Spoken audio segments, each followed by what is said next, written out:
Good morning. I am frustrated because I have tried filming this video on multiple occasions and each time it doesn't come out the way I want it to. I think on one hand, I am just a very long-winded person and I am not going to subject you all to a 45-minute video about my favorite books of 2020. And on the other hand, I feel like I could make independent videos about every single book on this list because these were the best books I read last year. These were the books that I am going to keep, buy, rebuy if I have borrowed or if I've lent them to someone and they haven't given it back. Like, I love them so much and I could talk about them for such a long time that I feel like it's preventing me from doing the type of condensed, succinct video that I would really like to do. So we're gonna try this one more time, and if it doesn't work, I won't post it or you'll see it. It'll be one of the two things. So today let's talk about the best books of 2020 in my humble opinion. The first, technically part of the reason that this channel exists, is Dominicana by Angie Cruz. This book was a gift to me from my aunt who actually got to meet Angie Cruz and thought I would love the story, and I absolutely did. I wanted to talk about it so much with somebody that I ended up making a YouTube channel. Of course, there were many other things that went into me wanting to make a YouTube channel, probably 10 plus years of being a long-time lurker on the platform, but still, it was the impetus. And this story is very much a coming of age of a young teenage girl who is married off to a much older man and then taken from the Dominican Republic to New York City. Now, this was intentionally set up by her family in order for her to have a path to citizenship and as a way to bringing her family over in due time, which was very, very common. I definitely feel a personal attachment to this story because while I'm not Dominican, I am Puerto Rican, and my abuelita had a similar story. She did not marry an older man to come over, but she did come over as a young woman who had to learn the language, had to learn the culture, had to work her way up and find her community. And I absolutely love reading.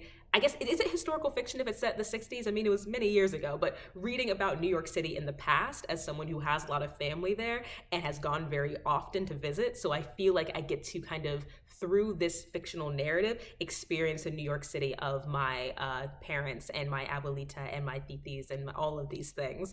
This story, I think, really resonates with me, not just because it is so beautifully rich and descriptive, and the main character, Anna, is someone I would love to know and also someone I would love to be. I also love it because there is a very strong subplot of romance, but in no way does it overtake the main independent journey of Anna as a woman. And there are moments where, it's sexy, there are moments where it is tense, where there are moments where it's incredibly frustrating and heartbreaking, and all of those things I felt accented and played in and highlighted her independent journey as opposed to completely overcoming them and it just becoming a romance book. Now, if there's anything wrong with romance books as a whole, but that's not what I was looking for when I picked it up, and I would have been really disappointed if when that male character was introduced, the story became solely about him as opposed to continuing to be about her and learning to make her own money, learning to speak the language, learning to navigate New York City, standing up to her mother and trying to explain to her what type of woman she wants to be, the life she wants to have, and joining with her mother and then being a united front against situations of abuse, against situations of infidelity. It is a fantastic book. It is something I would love to see, adapted into a movie or a TV show. And I am so glad that I started 2020 with a read of this caliber. The next book I want to talk about is The Color of Law by Richard Rothstein. This is a nonfiction story about the history of segregation, specifically in housing in America. Now, the main thing that he is trying to argue in this is that a lot of people have the assumption that the reason that ghettos exist, the reason that we have such terrible segregation in this country, even years after the Civil Rights Act has passed, the reason that so many Black families have such little generational wealth as compared to white families is not solely about individual bias or interpersonal relationships. Absolutely, prejudice and racial stereotyping and discrimination played into this, but we need to look at the way the GI Bill was applied and not applied to certain veterans. We need to look at federal projects such as the freeways were intentionally built as an excuse to destroy thriving Black communities, push them into public housing, and to pull resources. We need to talk about redlining. We need to talk about broken window policies. We need to talk about predatory lending and blockbusting, white real estate agents coming into neighborhoods saying the Blacks are going to move in, your property value is going to decrease, you need to sell now, sell quickly, and creating these deserts of proper healthcare, these deserts of grocery stores, of fresh food, of scaring away white people when one or two black families may or may not come in, and then decimating that area, and then saying, oh no, but see, like I said, black people move in and your property value decreases. I had no idea that people could actually write rules into the bill of sale of their homes, that any person they sell this home to, they themselves were not allowed to sell to a black person. I had some idea of the ways these things worked, especially someone who lives in Atlanta, which you want to talk about segregation, you want to talk about public housing, you want to talk about the way that generational wealth is incredibly apparent. I mean, the divide between the rich and poor in the city of Atlanta, but in Georgia as a whole, is some of the worst in the country. But this book delves so much deeper into that, including information, statistic, and facts that I didn't know, but also really fascinating, heartbreaking, impactful personal stories, personal interviews and narratives of not just black people, but also white people who tried to sell their homes to black people and got run out of the neighborhood, or, people that were the very first in their neighborhood, black people, to live there, to try to work there, and only lasted a year, 2 years, 3 years because of the abuse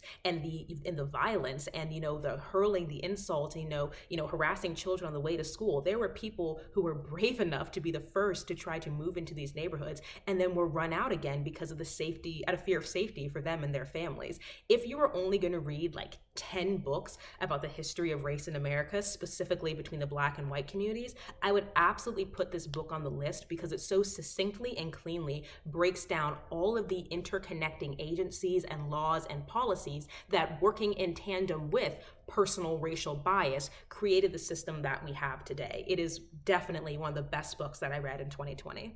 The next book I want to talk about is My Year of Rest and Relaxation by Ottessa Moshfegh. And this is on the list because it is probably the most unique book that I read in 2020, which I mentioned in my end of year survey. The story focuses on a person that I have no desire to know in real life because she is very spoiled and selfish and privileged and admits those things. Yet she clearly has some deep mental health issues because she wants to completely retreat and erase herself from the world for an entire year. She wants to spend a year unconscious, or as unconscious as possible without dying.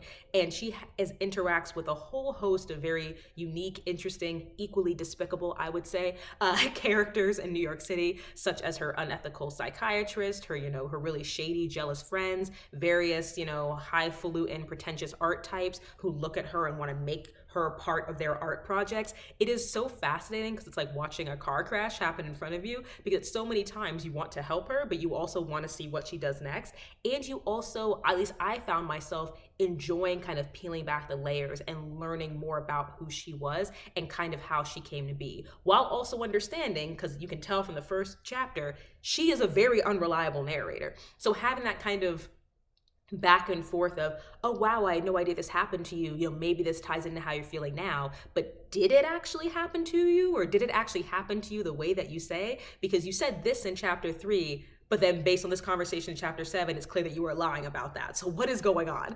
It is one of the, as I said, one of the most unique books I have ever read. It has kind of put me on the path of trying Ottessa Moshfegh's work. And while I did not like the second book I read from Moshfegh, which was Death in Her Hands, I am going to try Elaine next, which I've heard a lot of great things about. So who knows? Maybe another Moshfegh book will be on my best books of 2021 list. But that was My Year of Rest and Relaxation. Another book that I was on my list that kind of goes back to the nonfiction side is Range by David Epstein.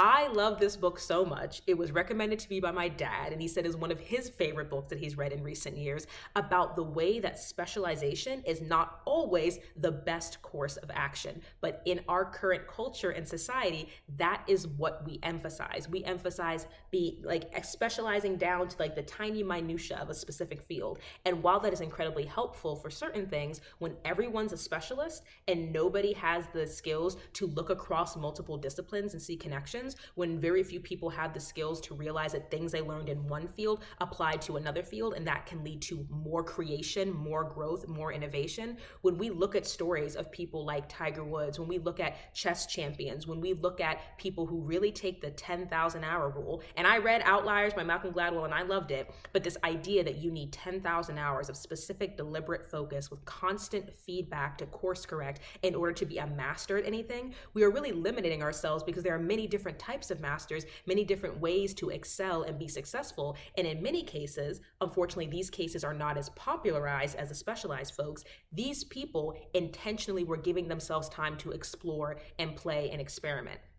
Or these people were intentionally trying various sports, trying various instruments, following their different interests until they could find, a connection between them, a synthesizing of what they want to do and what they're passionate about that led them to be, innovators on the cutting edge of this new field. And he used so many fascinating stories from history, whether it was orphans of prostitutes and the way they became musical geniuses, whether it was, young immigrants who became chess champions, whether it was current modern day scientists who become, Nobel Prize winners, whether it's people who, sorry, my phone, Nobel Prize winners, whether it's people who have won thousands and thousands of dollars by going to certain companies and submitting solutions that all these specialists could not figure out. This is such a fascinating book, and I would highly recommend it to anybody who's ever felt pressured to pick just one thing or felt that it's too late to be great at anything because you didn't start when you were 10. It is so well written as well that it made me want to go and research, is it true what he said about these Hungarian immigrants? I said about these, Italian opera singers, about this certain sports master I never heard of, about this person who didn't win the Nobel Prize till they were in their 60s because they felt they need to try all these things until they had the necessary information and experience to find this new thing. I totally understand why my dad loved it, because he is someone with a very varied past of interests and passions, and I'm kind of following in his footsteps in a way that I'm coming from a lot of different places too. So for personal reasons, also for writing reasons, and just interesting. This might be like the most overall interesting book I read this year because it was information that I wasn't expecting to learn. Which, isn't that the most fun information sometimes? The next book on this list should be no surprise to anyone, so I'll keep it brief, and that is Axiom's End by Lindsay Ellis. This is Lindsay Ellis's debut novel. She is a longtime YouTuber who does video essays and film criticism. I've been watching her channel for years, and I was really excited for this book. It is a first contact story between a young college dropout and an alien from, another planet, and their relationship as it grows and evolves, and their relationship as a catalyst for questions about communication and conversation, about empathy and understanding, and also this larger narrative of she has information that either very few people or nobody else has about potential war and destruction, violence and weaknesses, amazing technological advancements, and just kind of the way life has evolved in the universe, and how much should she share, how much should she not share, on against a backdrop of having a father who's a whistleblower, who is trying to, or has already tried to, or as in some cases he has revealed that aliens have crash landed on Earth, but various people believe him or don't believe him based on information he may or may not have. Trying not to give spoilers. So there's also a larger question of, is truth a human right? Does the government owe us all of the information that they have? And how does the gathering, the sharing, and the interpretation of information change the course of history? It is a fun, adventure-filled, fast-paced book. It's definitely something I'm going to reread in 2021, and I'm really excited for the sequel, Truth of the Divine, which should come out in October. So I'll probably time my reread with Hygiene Starlight, so we both can read both of the stories together and then see what we think about the second one.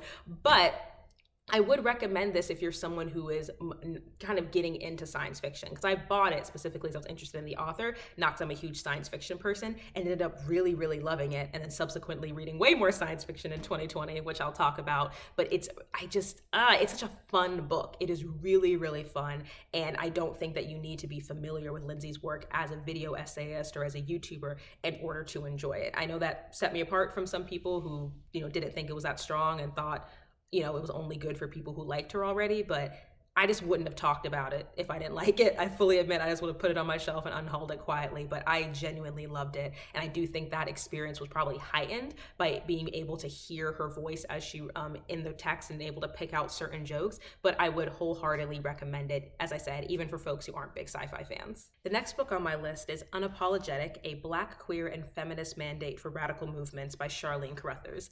This is a book that I know I'm going to reread at various points in my life, and it's going to hit me in different ways. It is an incredibly rich, well-written, well-crafted anti-racist texts with that specific focus of Black, queer, and Blackness, queerness, and feminism in radical movements.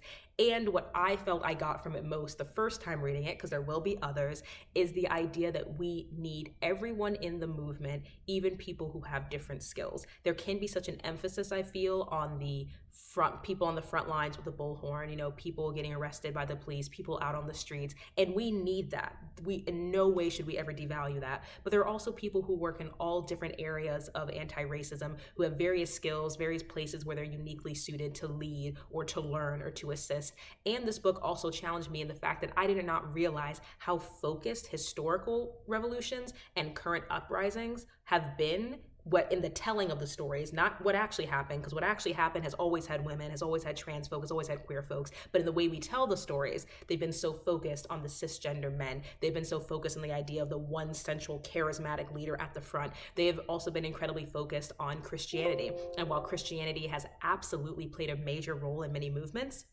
in some cases, unfortunately, that same Christianity has been used to push people to the margins of the movements that were meant to serve them most in the first place.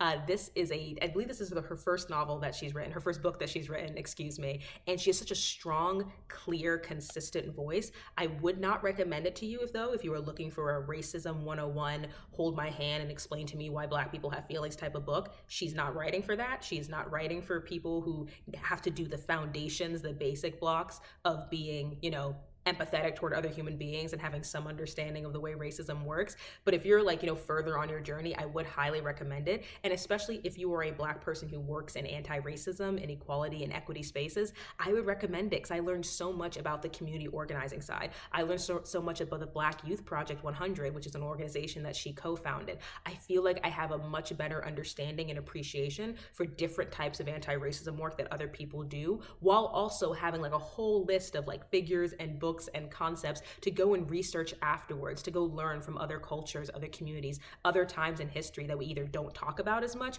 or we have talked about in very specific ways that serve certain narratives without actually examining what actually happened, who was actually involved, and what mistakes did they make, but also what triumphs did they have that we can learn from. And finally, I'd say that one of the biggest lessons I learned from this book was that it's not just about being anti, it's also about being pro. It's not just about tearing down the systems that do not serve us, that were built to oppress us. It's also about in our interpersonal relationships, but also in our organizations and institutions. How are we building the world we want to see? How are we building something bigger, better, brighter, stronger that can then be torn down by our descendants and rebuilt again, because they're going to see the mistakes that we didn't see, and they're going to learn from our triumphs as well.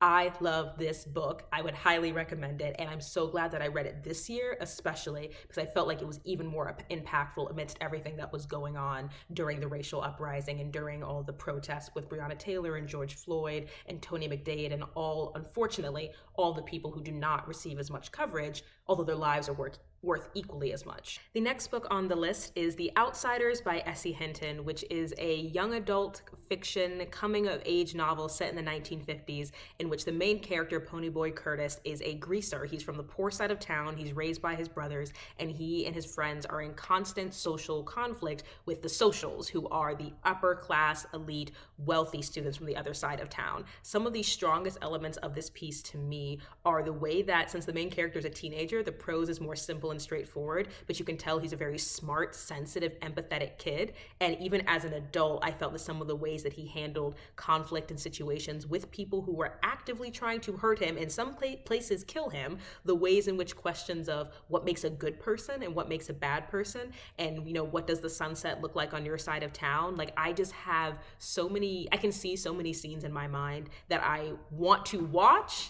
I still haven't watched the movie. I've been saying I'm gonna watch the movie for literally months, and I just know it's gonna break me, so I haven't. But it is something that I would recommend really for anybody, because I think that what they talk about in the grand scheme of things, society, how it affects people they deem to be unworthy, what it feels like to be an outsider, trying to find common ground with people who actively oppress you and go out of their way to hurt you, but then also acknowledging that we steal for survival, you steal for fun. We carry knives because we have to defend ourselves against getting jumped by you, and you guys get drunk and get in your cars and try to jump us because you're bored. Like there's still like that tension there, and it is a really, really strong story about being a teenager and about trying to make your way in the world and find your definition of self. And it has a lot of really beautiful lines and themes about family and found family, and what does it mean to support someone, to have their back, to help them even when you're going for help with someone that you think cares about nobody, and finding out how much they really do care. Like those moments just like,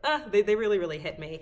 And I've talked about this book enough, so I'm gonna keep this brief, but it was one of the best books that I read in 2020. And it helped open my eyes to a lot of the, I'm going to say, preconceived notions I had about YA, but also made me more aware of the way that the YA genre, or excuse me, the YA label is often used as shorthand for other things on BookTube. I would say more specifically YA fantasy or paranormal YA, because there's a lot more that can be lumped under the category, because it is a broad category of young adult than what I see talked about very commonly on this platform. And I think me not realizing that made me sort of feel like, oh, well, that's not for me, therefore YA is not for me. But I'm going to reread Abarat this year, so I'm really trying to push myself kind of outside of these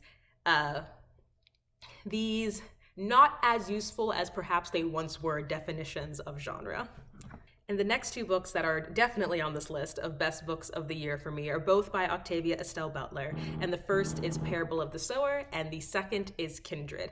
Again, like I've talked about Kindred and Parable of the Sower a lot on this channel, and I never know when I'm doing these wrap up list videos if I'm supposed to repeat everything I said and like bore y'all, or if I should not be sitting here assuming that you're gonna watch all of my videos, so maybe you don't know how I feel about them. Let's try to find a happy medium. Parable of the Sower is a science fiction novel set in the 2020s in which a young Black woman, Lauren Olamina, is one, hyper empathetic, which means that she has the ability to feel the pain and pleasure she sees other people feeling, and two, is in the process of developing this philosophy of writing down and crystallizing and trying to share her beliefs on Earthseed. And this is the idea that everything is change, God is change. The goal of Earthseed, the future of Earthseed, is to take root among the stars, to live somewhere beyond Earth in a place that she calls a real heaven. And although this may seem very, like spiritual and kind of out of the box, the main story is very grounded and real and gritty. It is set in a post-apocalyptic, I don't know, it's dystopian, definitely dystopian America that feels so scarily similar to where we are now, which is fascinating considering the book was written in the 90s, but she said it in the 2020s. And I'm gonna call it prophetic with a capital P, because you have people fighting over access to clean water. You have fascist government leaders. You have huge divides between the rich and the poor. You have corrupt police systems. You have rampant drug abuse that leads to even more destruction. You have people living in gated communities with racial tension, with tension between the classes, as I said. And this whole story centers on Lauren kind of developing and creating this cohort of people from various backgrounds and races and situations as they all move north further up into Oregon, further up towards Washington, just, getting away from where they are in Southern California and in the Southwest, to try to find a haven, to try to find hope. It is the first in a series of novels that unfortunately were never finished due to Octavia Butler's untimely death, but there is a sequel, Parable of the Talents, that I will absolutely be reading in 2021. And the second Octavia Butler book that I mentioned in my end of year survey is Kindred. Kindred tells the story of Dana, a modern Black woman in 1976 who was pulled back into time again and again and again against her will to antebellum Maryland, to a plantation where she finds that her life is inextricably linked with the life of the son of the plantation owner, who grows up to be the plantation owner himself. It is a devastating read in the descriptions of slavery and the conditions that she experiences bouncing back in time, but also incredibly enlightening, and that as a modern Black woman, it made me reckon with ideas of, this is what I thought slavery would be like for me if I got pulled back. Because of course I've thought about that. Every Black person has thought about what happens if slavery comes back, or I shouldn't say if slavery comes back, as if slavery does not still exist in various forms. If chattel slavery, if transatlantic chattel slavery comes back, or if I was brought back in time, how I would act and how I'd survive. And watching Dana go through it helped me realize so many of the fallacies that I believed about myself and my strength, and also questions of morals and ethics, in which nothing is as clear cut as it seems when you're sitting at a desk in 2020 trying to intellectualize it. On top of that, there are really, really fascinating, tendrils that, become this, really beautiful, strong braid of thought around generational trauma and the ways that our family trees and our family histories and what trickles down and what gets passed down is, some of it is beyond our control. Some of it is absolutely how we tell the story and how we reinterpret it, and how things even such as interracial relationships in the modern world, and the book is set in the 70s, but that's still modern, how that an interracial relationship set in the 70s can have a lot more in common with slave and slave master dichotomies and relationships that happened during antebellum South than maybe some of us are willing to admit. In no way is the book a condemnation of those types of relationships, but Dana, after getting pulled back and forth, sometimes by herself, sometimes with her husband, when she spends a few weeks in the past, when she spends almost a year as a slave on a plantation, she starts to have a lot more understanding, a lot more clarity,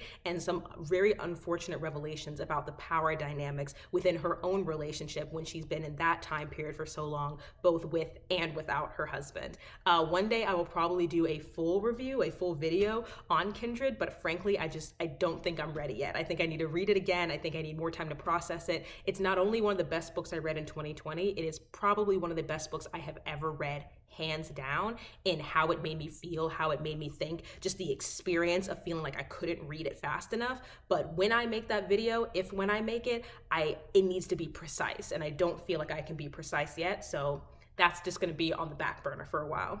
And the last book that I read in 2020, which ended up on my favorites list, is Fangs by Sarah Anderson.